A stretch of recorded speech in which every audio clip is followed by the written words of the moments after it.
There's something undeniably intriguing about people who grew up in the 1970s, and psychology has actual proof why.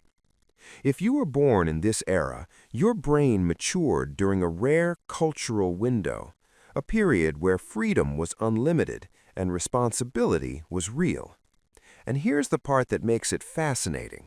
Most people who grew up in the 70s look at today's world and smile, not out of judgment, but because they know something modern generations will never experience.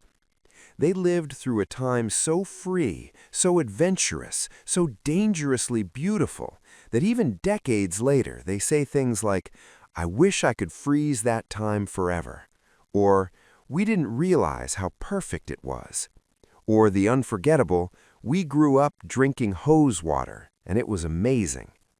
So what made the 70s childhood so powerful, and how did it shape your brain in ways that still affect you today? The first thing psychologists point to is self-directed problem solving, and it all started with one sentence every 70s kid still remembers. "Go find something to do, or I'll give you something." You knew exactly what that meant. If you ever said the words, "I'm bored," your parents treated it like a challenge you were supposed to solve, not a problem they were supposed to fix. And you learned fast, because in the 70s, kids weren't handed activities. There were no classes, no coaches, no scheduled play dates. If you wanted stimulation, you had to create it from nothing. This is why you'd ride your bike for hours exploring alleys you didn't even know existed, why you built forts out of broken branches and old boards, why you read entire books in one sitting under a tree. You weren't entertained. You were training your brain to create purpose out of emptiness. Modern childhood often skips this step, but you didn't, and that's where your creativity began. But here's the next trait that explains why you stay calm while the rest of the world panics: adaptive risk calibration. Your childhood was full of things that would never be allowed today.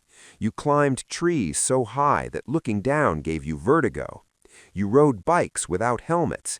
You threw fires in the backyard. You threw rocks, skinned knees, jumped off cliffs into ponds. To you, that was your internet. That was your entertainment. That was how you learned the difference between real danger and controllable risk. Every scraped elbow, every burn, every fall taught your nervous system to evaluate threats accurately. This is why, as an adult, you can walk into a crisis while everyone else is screaming, and you simply start solving the problem. You don't freeze, you don't panic. You've already lived through worse, and you know it. Now comes the part modern generations will never understand: comfortable solitude capacity. You spent hours alone, not because you were lonely, but because you didn't need noise to feel okay. You listened to vinyl records for hours. You lay in the grass with friends just talking about life. You explored woods by yourself. You sat with your thoughts. There was no TikTok feed yelling for attention every 3 seconds, no notifications, no algorithm forcing stimulation into your brain. Psychology shows that people who grew up in the pre-digital era developed a natural comfort with silence. In fact, modern studies found that many people would rather get a mild electric shock than sit quietly for 15 minutes. To you, that sounds insane. You learned early that boredom is not a threat. It wasn't an emergency. It wasn't a problem to solve. Your brain never developed the constant need for external stimulation. This is why you can wait in long lines without going crazy, why silence doesn't make you anxious, why you can be alone without feeling lonely. The fourth trait is something psychologists call analog patience, and it shaped your personality more than you realize. You waited a full week to watch your favorite show. No streaming, no binge watching. You took photos and waited days to see if they came out. You memorized phone numbers and hoped the person was home when you dialed. Research on delayed gratification shows that people who grew up waiting for things have better impulse control, better relationships, and better decision-making as adults. Your childhood was literally training you for discipline, training you to delay reward, training you to appreciate things instead of consuming them instantly. This is why instant gratification never hits the same for you. It feels shallow, empty, uninteresting. Now, the final trait ties everything together: unsupervised autonomy wiring. At age 8, you left the house in the morning, and your parents only gave you one rule: be back before the streetlights come on. Nobody tracked your location, nobody followed you, nobody called the police if you were out of sight. You explored creeks a mile away. You went to neighborhoods you hadn't visited before. You talked to strangers who offered you lemonade after playing in the water, and it was normal.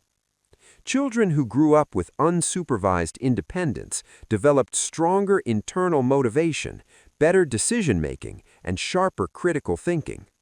You learned how to assess situations, how to make judgment calls, how to take responsibility, how to think for yourself. Your parents didn't interfere. They trusted you, and that trust shaped your identity. This is why you can plan, adapt, solve problems, and stay calm without needing anyone's guidance. So when you look at the modern world and feel out of place, here's the truth: you're not outdated. You're carrying abilities that are disappearing. Your independence looks cold, but it's competence. Your comfort with silence looks antisocial, but it's depth. Your patience looks apathy, but it's discipline. You survived a childhood that would get parents arrested today, and it didn't break you, it built you. Most 70s kids say, "I'm grateful I grew up in that era," or "We truly had the best childhood imaginable." And they're right. For a brief moment in history, childhood was free, wild, dangerous, beautiful, and formative. You lived in a world where kids were civilized and feral at the same time. If you're a 70s kid, drop a comment. Let us know if you agree. And if you love research-based, psychology-backed content that explains why you are the way you are, hit subscribe, because we're just getting started.